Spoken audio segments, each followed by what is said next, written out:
L'imposteur, trônant illégitimement et cyniquement à la tête de la RDC, a déclaré aux députés et sénateurs de son union désacralisant la nation qu'il ne va jamais parler ou négocier avec le M23, même si le M23 parvenait à conquérir tous les territoires et à atteindre la porte de sa résidence à la cité de l'OUA à Kinshasa. Donc, M. Tshisekedi a intellectuellement, mentalement, envisagé l'option, la possibilité de la conquête du territoire et même de l'atteinte de la porte de sa résidence, je dirais même de sa chambre, par les forces révolutionnaires du M23, de l'AFC. Comme il est écrit dans Proverbe chapitre 18, le verset 21, verset 24, la mort et la vie sont au pouvoir de la langue. Mais je ne suis pas pasteur ni prédicateur. Je parle plutôt comme politologue et libre penseur. Les amis, quelques amis encore porteurs des lucidités dont cette horde de députés, dont la vaste majorité est puérilisée et vassalisée, certains amis ont dit qu'ils ont suivi, ils étaient effarés par les inepties, les élucubrations de M. Tshisekedi. M. Tshisekedi étale des véritables perturbations mentales qui indiquent qu'il n'est plus en possession de toutes ses facultés et qu'en plus de la haute trahison par délégitimation de la Constitution, donc par le fait qu'il a détricoté les contrats sociaux, M. Tshisekedi est donc dans l'incapacité mentale. Pourquoi? Parce que le monde entier sait qu'après, ou à la lumière de la débâcle de Luanda, il a été étalé à la place publique le fait que M. Tshisekedi et sa diplomatie irrationnelle avaient de manière explicite accepté la possibilité, envisagé la possibilité d'une interaction avec le M23. Et que M. Tshisekedi s'était déplacé justement à Luanda, sachant très bien que cette possibilité avait été envisagée, comme cela a été démontré dans les médias, sur le plan national et international.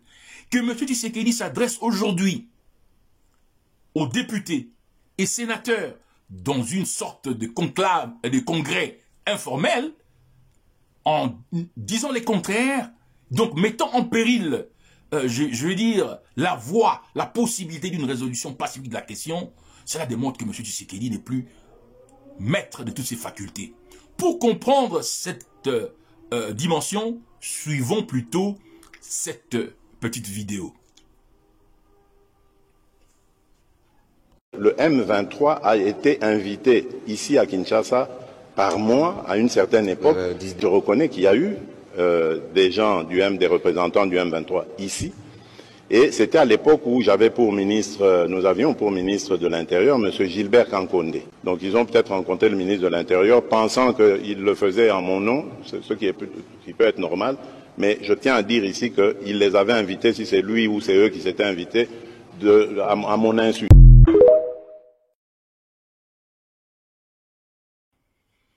M. Tshisekedi commence cette production discursive avec une affirmation assortie de limpidité. M. Tshisekedi affirme que c'est lui qui avait invité les M23 à Kinshasa.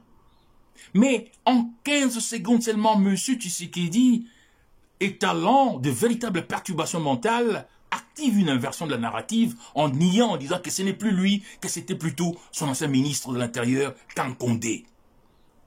On se rend compte que M. Tshisekedi a développé une haine assortie également de frayeurs sur fond de cauchemar vis-à-vis de M23. Pourtant, M. Tshisekedi, avant qu'il ne devienne président, avait été partenaire de M23 au point de concocter un coup d'État contre un président en fonction, le président Joseph Kabila. M. Tshisekedi voulait faire de M23, des militaires de M23, les membres de la garde présidentielle. Et aujourd'hui, on doit se poser des questions. Pourquoi? Qu'est-ce qui a changé pour que M. Tshisekedi puisse avoir une haine viscérale vis-à-vis du... Qu'est-ce que le M23 possède ce Tshisekedi au point de l'effrayer autant. Au point où M. Tshisekedi préfère mettre sa vie en danger, la vie de sa famille en danger, la vie de la nation en danger, de continuer la déstabilisation de la région en refusant de rencontrer le M23. Tout ce qu'on peut conclure aujourd'hui, c'est que M. Tshisekedi a lui-même articulé devant les députés et les sénateurs, dans une sorte de congrès informel, il a dit qu'il ne veut pas négocier. Et donc, le président Lorenzo doit acter que le processus de Luanda est tombé. Le président Ruto doit acter que le processus de Nairobi est tombé. Et donc, l'AFC, vous avez le feu vert avec la M23 de venir à la porte de la résidence de Tshisekedi pour le neutraliser.